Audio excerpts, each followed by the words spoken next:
We had no idea we would change the future of transportation. Edward, is that you? All right, let's get back to work, boys. Cadillac wants 5,000 of our new ignition systems for their 1910 model, and we're not going to disappoint them. And we didn't. That was just the beginning. Edward and his big ideas. First, he has me developing the OK credit phone and multi-department cash registers. Now he asks me, hey, if we can replace the crank on a cash register with an electrical motor, why can't we remove the crank from an automobile and replace it with an electric self-starter? What do you think, fellas? Can we figure it all out by 1912? I have to admit, it makes sense. Those cranks are inconvenient and unsafe.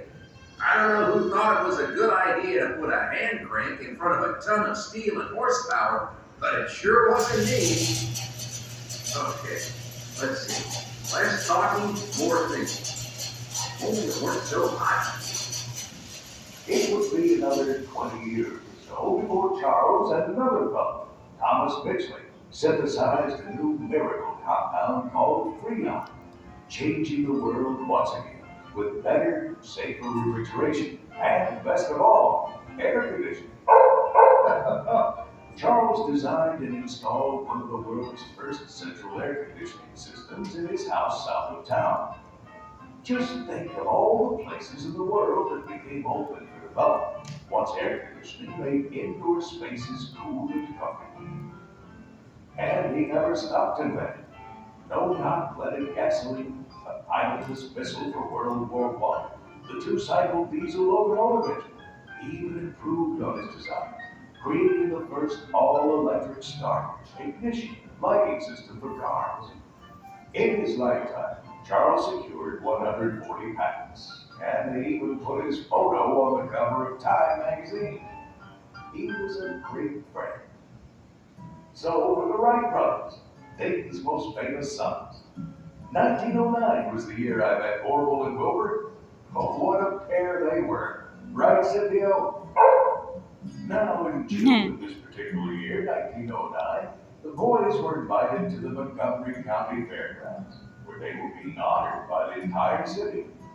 Folks had traveled from all around the country to celebrate the success of their flying machine demonstrations all across Europe. Hundreds of documented flights. I guess they're all believers now. To think how far we've come since 1903, when we took our Dayton engineered and Dayton built apparatus to North Carolina. From King Hawk to the King of England. To the White House. I was much more comfortable with President Taft than Edward VII.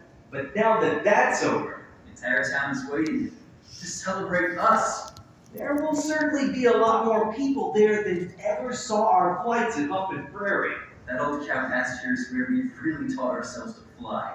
That first turn, then the first circle. And then October 5th, 1905.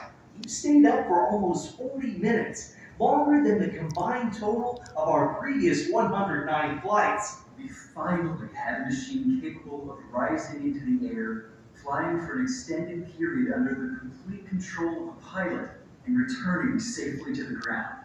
The 1905 Wright Flyer 3 is the world's first practical airplane. It's one of the most extraordinary machines in the history of technology, and it's housed right here in my museum. Now that we have a practical flying machine and a deal worked out with the government, Right side the Army is of the expecting I know where another that is. demonstration next month. That's on Of West course, Third. but before that, So I we used to need walk to by build a it all the factory time. here in Dayton. We've outgrown the bicycle shop. yes, but before that, you need to get dressed. There's an entire parade waiting for us. Fine. But then it's back to work. Work. Every remarkable accomplishment in Dayton's rich history was a result of hard work, dedication, and good old American ingenuity. People putting their personal capital at risk, dedicating their lives to accomplish something unprecedented and important. This still happens today with more recent Dayton innovations like LCD screens, barcode scanners, and magnetic strip data storage on credit cards. Even some I discovered that you can know a lot and not really understand anything. But from those men in the mills, I learned how to understand things. I'd say my education was a combination of academic basics and practical mechanics. I started teaching school at age 19 and then went on to Worcester College and the Ohio State Engineering College. During those years, I was having flare ups of an eye ailment and headaches, so I would take time off from school to rest.